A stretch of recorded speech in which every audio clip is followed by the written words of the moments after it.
Break के बाद आपका खैर मकदम है। मुल्क भर के साथ साथ जम्मू कश्मीर में भी हर आए दिन कोरोना वायरस के मामलों में इजाफा होता जा रहा है। माहिरीन के मुताबिक आने वाले 2 महीने काफ़ी अहम है। माहिरीन का ये भी कहना है कि कोरोना वायरस से महफूज रहने के लिए एहतियाती तदाबीर ज़रूरी अपनानी चाहिए। मगर लॉकडाउन में थोड़ी नरमी के बाद ही कश्मीरियों ने जैसे इस जानलेवा बीमारी से बचने की एहतियाती तदाबीर को ही खैरबाद किया है। पेश श्रीनगर से हमारे एसोसिएट एडिटर शबीर अहमद की रिपोर्ट।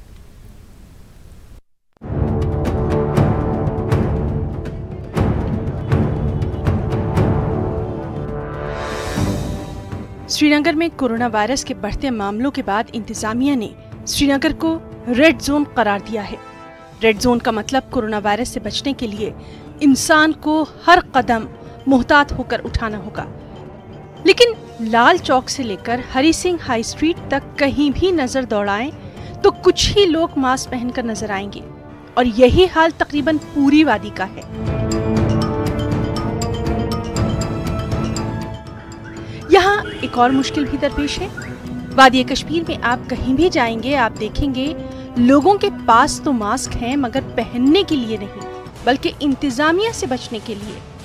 कोरोना वायरस से निपटने की बात जब हो तो सोशल डिस्टेंसिंग की बात सबसे खास होती है, मगर यहाँ सोशल डिस्टेंसिंग का क्या हाल है आपको खवातीन की इस भीड़ से खुद ही पता लग गया होगा। जिला इंतजामिया ने दुकानदारों को बाकायदा ट्रेनिंग भी दी थी, मगर ट्रेनिंग का फायदा कितना मिल रहा है ये आप इस वीडियो में खुद देख सकते हैं। और ऐसा भी नहीं है कि इन लोगों को कोरोना की जानकारी नहीं है। हर किसी के पास कहानियां अलग अलग हैं, बड़े बड़े फलसफे हैं, मगर अमल कोई करता नहीं है। लेकिन कुछ ऐसे भी लोग हैं जो कि सूरत हाल से बहुत अच्छी तरह वाकिफ हैं। कोई मास्क पहनता है, कोई नहीं। 70% मास्क नहीं पहनते, तो उनको कहते हैं कि मास्क पहनो, मास्क पहनो। 10 रुपये में मास्क आता है तो उसमें कौन सी बड़ी बात है। यहाँ पर जब हमने लोगों से बात की तो अपने आप को अक्लमंद समझने वाले और नई नई कहानियां बनाने वाले अफराद से हमें यहाँ बच्चे कहीं ज्यादा समझदार दिखाई दिए। हेलमेट है ना, हेलमेट पहनना पड़ता है ना हमें। हेलमेट पहन रहे हैं ना हम, हेलमेट। अभी तो आप मास्क के बगैर हैं? नहीं, ये इस दुकान से निकले, इधर से आना है, बस थोड़ा सा 2 मिनट। नहीं, मास्क ज़रूरी है, ज़रूरी पहनो, एकदम पहनो, किसी हाल में पहनो। यहाँ क्या हाल देखा आपने? आधे लोग पहन रहे हैं, आधे नहीं पहन रहे हैं, तो ऐसे ही देखा हमने। मैंने पहनी है मास्क क्योंकि ये ज़रूरी है, अपने सेहत को बचाने के लिए ये ज़रूरी है। वहीं तिब्बी माहिरीन का कहना है कि अगर आने वाले बड़े खतरात से हमें समाज को बचाना है तो मास्क पहनना होगा और सोशल डिस्टेंसिंग का खास ख्याल रखना बेहद जरूरी है।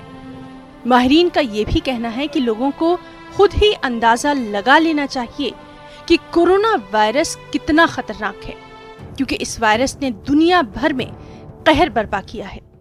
अभी तक इस वायरस की कोई दवा नहीं आई है। लोगों को इस बात को समझना चाहिए कि कम से कम जब तक दवा आती है तब तक तो एहतियाती तदाबीर पर अमल दरामद हो।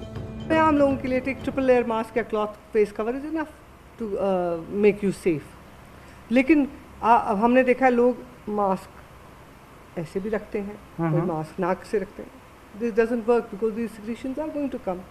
सो this is not a, even if people make it a fashion statement, let them make it a fashion statement, but let them wear masks. मेरा वो मतलब है social distancing, hand washing. Srinagar को रेड जोन करार दिया गया है, लेकिन यहाँ हरी सिंह हाई स्ट्रीट में ये मशगूल तरीन बाजार यहाँ का है, लेकिन आजकल यहाँ पे ख़रीदार नहीं है। जो भी हैं उनके पास मास्क नहीं लगे हैं, सोशल डिस्टेंसिंग का नाम भी नहीं है। वो भी उस वक्त जब माहिरीन ये कहते हैं कि यहाँ केसेस में इजाफा होगा और पीक आने वाला है। ऐसे हालात में आप सोच सकते हैं कि हम अपना और अपने समाज का कितना ख्याल रखते हैं। वीडियो जर्नलिस्ट शबीर शाह के साथ Shabir Ahmad, news 18 Srinagar.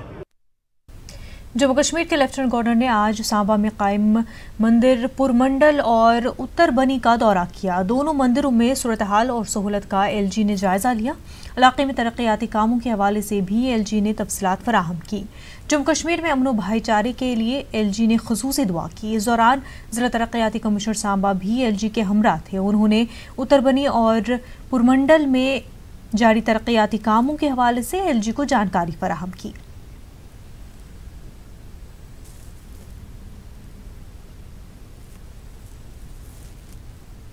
Corona virus की वजह से इस साल बाबा छंबलियाल मेला भी मनसूख हो गया है। ये मेला हर साल सांबा के रामगढ़ सेक्टर में सरहद के दोनों जाने मनाया जाता था। मौजूदा सूरत हाल को मद्देनजर रखते हुए इंतजामिया ने इस साल मेला मनसूख करने का फैसला किया है।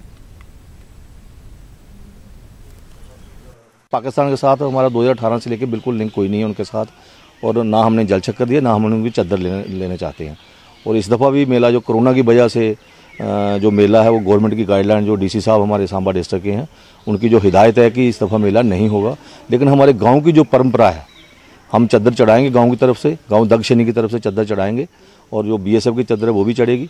और यही तक हमें हिदायत मिली है जो DC साहब से और SDM साहब से मिली है। आने वाले वीरवार को यहाँ पे मेला था, और इस कोरोना महामारी के चलते इस बार ये मेला रद्द किया जाएगा, और हम अपने हिसाब से पूजा पाठ करेंगे और अपनी श्रद्धा के अनुसार रीति रिवाज करेंगे।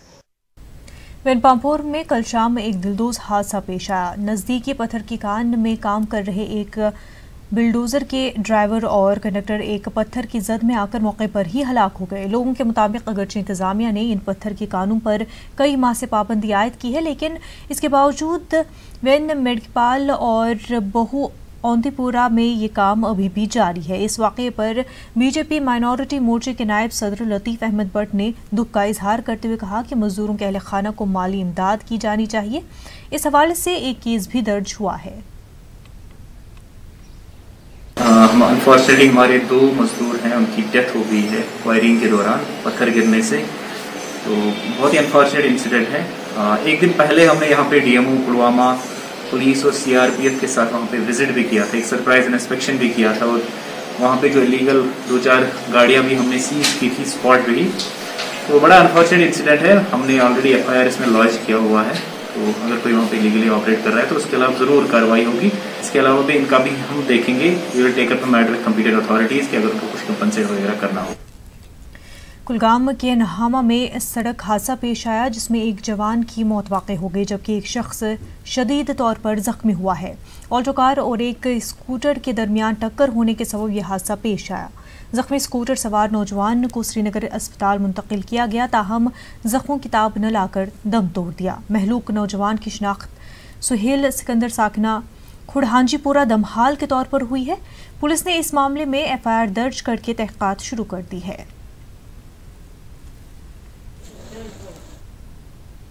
मीनामर्ग से द्रास आने वाली BRO की गाड़ी हादसे का शिकार हो गई है। बटरा कैंप के करीब बॉर्डर रोड ऑर्गेनाइजेशन की मारुति जिप्सी का सड़क हादसा हुआ है। हादसे में ड्राइवर और AE लापता है। दोनों को ढूंढने के लिए रेस्क्यू ऑपरेशन जारी है।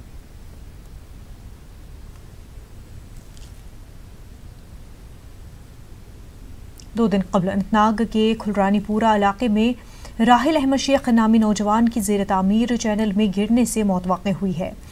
लोगों के मुताबिक ये चैनल एक ठेकेदार की जानिब से महकमे फिशरीज़ के लिए तामीर की जा रही है, लेकिन मुतल्लिकीन की गफलतशारी की वजह से राहिल इस गहरी चैनल में गिर गया, जिसके बाद उसकी मौत वाक़ई हुई। राहिल के वालिदैन और इलाके के लोगों ने इंतजामिया से इमदाद की अपील की है, क्योंकि मरहूम अपने अयाल के लिए वाहिद कमाऊ था जो घर से नहाने की गर्ज से निकला था, लेकिन रास्ते में हादसे का शिकार हो गया। जुमा नमाज 2 बजे तट वोत स्नान कर नागस में फोट तक आबस मे युत सार मे ये रोकस 400 दोस बगैर सार कह जवान लड़के 18 वोर यम सदम बर्दाश्त करो यह न हेको कर न कि खानदार कर वन गवर्नमेंट इंतजामिया खास कर सामून सबस डायरेक्टर एजुकेशन अमिस इल्तिजा कर DC अनंतनागस CO अनंतनागस कि यम सुन केस यह कर जल्द अज जल्द हल तमिस बिचारस कुन तरीके कह सहारा रोज। अगर तुम सान आवाज DC अनंतनाग सबस तो बे डायरेक्टर एजुकेशन सामून सबस नश वातनयु दुनिया गो अमिस जूनियर तिम ते गई कंटिन्यू। अगर यह कंटिन्यू गया तो अत यमिस रोज कंटिन्यू कह मुआवजा। जम्मू कश्मीर के दूसरे इलाकों की तरह पुंछ में भी धान की फसल लगाने का काम जारी है, लेकिन सरहदी इलाकों के लोगों में वो जोश नहीं दिखाई दे रहा है जो पनीरी लगाने के वक्त होता था। लोगों का कहना है कि हर आए दिन पाकिस्तान की जानिब से गोलाबारी होती है, जिसकी वजह से हमें काफ़ी डर लगता है। लोगों ने बताया कि हम पनीरी के वक्त एक दूसरे की मदद करते थे, लेकिन इस साल यहाँ खौफ व हिरास का माहौल है। बॉर्डर के एरिया है ये, इसमें हमें गोलाबारी सुबह से लेकर शाम तक देखनी पड़ती है। हम लोग थोड़ी परेशानी में रहते हैं क्योंकि हमें यहाँ थोड़ी उतनी फैसिलिटियाँ नहीं मिलती जितनी सरकार की तरफ से होनी चाहिए थी। यहाँ पर हमें थोड़ी सी तकलीफ होती है। सुबह शाम हमारे बच्चे, बीवी, औरतें जो है किसी न किसी हर दिन एक ना एक दो आदमी शिकार होते हैं। बॉर्डर में भी बहुत फायरिंग होती है, उधर का भी हमको डर फिक्र रहता है कि हमको किसी टाइम में ऐसा नुकसान ना आ जाए, तो इसलिए हमारा काम जो है दिक्कत में आता है। बारामुल्ला में रफियाबाद अवामी फोरम ने हुकूमत से अपील की है कि मुजवजा SDM दफ्तर को मरकजी मकाम पर कायम किया जाए। उनका कहना है कि चंद शरपसंद अनासर ने अपने मफाद की खातिर असर व रसूख की बुनियाद पर हुकूमती ओहदेदारों को बहकाने की कोशिश की है। उनका कहना है कि दफ्तर के क़याम के लिए इंतज़ामिया को एक कमेटी तश्कील देनी चाहिए ताकि इस मसले का जल्द अजाला हो सके। उनका कहना है कि SDM दफ्तर न होने की वजह से कई इलाक़ात के लोगों को मुश्किलात दरपेश है।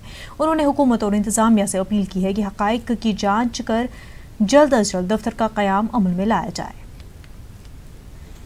जो सब डिविजनल मजिस्ट्रेट रफियाबाद है उसका तयन खुर्शीद अहमद गराई साहब वाली कमेटी की सिफारिशात की बिना पर काबीना फैसले में लिया गया था 2014 में। तो वो उसका तयन हुआ था वो SDM ऑफिस वो हदीपोरा मोड़ से लेकर ट्रकपोरा तक जहाँ पर रफियाबाद की मरकजियत हो। गवर्नर इंतजामिया से आपकी वसातत से मुल्तमिस हूँ कि जो ये अदालत मुंसिफ जज रफियाबाद ट्रकपोरा है और सब डिविजनल मजिस्ट्रेट रफियाबाद, इनका क़याम ऐसी जगह पर लाया जाए जो कि रफियाबाद के मरकज में वाक़ा हो। लेकिन बदकिस्मती की वजह से कुछ शरपसंद लोगों ने इस ऑर्डर को सेक्रेटरीट में, उनकी एक्सेसिबिलिटी है, उनकी पहचान है, उनकी पोस्टिंग है, उन्होंने इस ऑर्डर को मॉडिफाई करके, और हमने रिसेंट में सुना है कि उसको वतरगाम में बनाया जाएगा। तारजू सूर और नकली इलाकों के लोगों ने एक बार फिर डंपिंग साइट को दूसरी जगह मुंतकिल करने का मुतालबा किया है। लोगों ने लेफ्टिनेंट गवर्नर और DC बारामुल्ला से अपील की है कि डंपिंग साइट को मुंतकिल किया जाए। लोगों ने कहा कि अगर इस बार डंपिंग साइट को मुंतकिल नहीं किया गया तो उनके पास एहतजाज करने के सिवा कोई रास्ता नहीं बचेगा। आप खुद यहाँ आए, आप देखिए, अगर एडमिनिस्ट्रेशन ने यहाँ सही फैसला लिया है, खुदा न खासे ये कोई कंट्रोवर्शियल बात नहीं है, ये कोई ये सरकारी वाली ज़मीन कोई बात नहीं है, ये कोई इलाकाई मसला नहीं, ये एक फ्यूचर का मामला है। इसमें पहले हमने ये वलर का जो है इसकी जो नज़ाकत इसको बचाने, मुझे नहीं लगता है नहीं सही किया। यहाँ पे हमने देखा है मतलब इस्लामिया स्कूल भी है, साथ ही यहाँ पे आगे हॉस्पिटल भी है और आगे और भी कुछ मतलब डिपार्टमेंट्स है। और दूसरी बात यह है कि ये वुलर लेक के किनारे पर पड़ता है, सो दैट हम समझते हैं कि ये जो इन्होंने पूरी तौर पर यहाँ पे ये गार्बेज डाला है ये अच्छी बात नहीं है। एक तरफ जहां सरकार ये दावा कर रही है कि लोगों की जिंदगी को बेहतर बनाने के लिए हर तरह के इक़दाम किए जा रहे हैं, इंतजामिया ये भी दावा कर रही है कि मौजूदा सरकार के दौर में दूर दराज देहातों में बिजली, पानी और सड़क का काम हुआ है। वहीं दूसरी जानिब जिला हेडक्वार्टर शोपियां से महज 22 किलोमीटर दूर एक गांव आज भी बिजली, पानी, सड़क और अस्पताल से महरूम है। इंतजामिया से बार बार मुतालबा करने के बावजूद सरबल शोपियां में बुनियादी सहूलियात का फुकदान है। लोगों का कहना है कि इंतजामिया की जानिब से उन्हें हमेशा से ही नज़रअंदाज किया जाता है। 400 से ज़ायद चूल्हों पर मुश्तमिल इस गांव में मेडिकल सहूलत न होने की वजह से उन्हें सर्दियों में बीमारों को कंधों पर उठाकर पैदल अस्पताल का सफ़र तय करना पड़ता है। लोगों ने इंतजामिया से अपील की कि वो उनके मुतालबात की तरफ ध्यान दें। रो कर ये बिजली के पुल खंबे लाए, तार लगाए, मगर बिजली आती नहीं। 8 दिन 4 दिन के बाद। और पानी का नाम है निशानी। अगर डी के पास जाते हैं, एक्जन के पास, वो कहता है हमें नफर रिटायर हो गए। सड़क की तो गुंजाइश ही कुछ नहीं है। इतना है कि तकरीबन डिलीवरी केस अगर यहाँ होता है, बर्फ़ यहाँ 10 फुट पड़ती है, 4 पाइप पर उठाकर हम उसको शोपियां तक ले जाते हैं। हमें सर बहुत प्रॉब्लम होती है जब बर्फ़ पड़ती है, बहुत प्रॉब्लम होती है। चल के जाना पड़ता है, सुबह निकलते हैं, शाम 6-7 बजे घर पहुँचते हैं। इतनी मुश्किल सर, पानी भी नहीं है, पानी भी उठा के लाना पड़ता है कंधे पे सर, बहुत दूर से। एक छोटा सा ब्रेक लेंगे, जल्द होंगे हाजिर।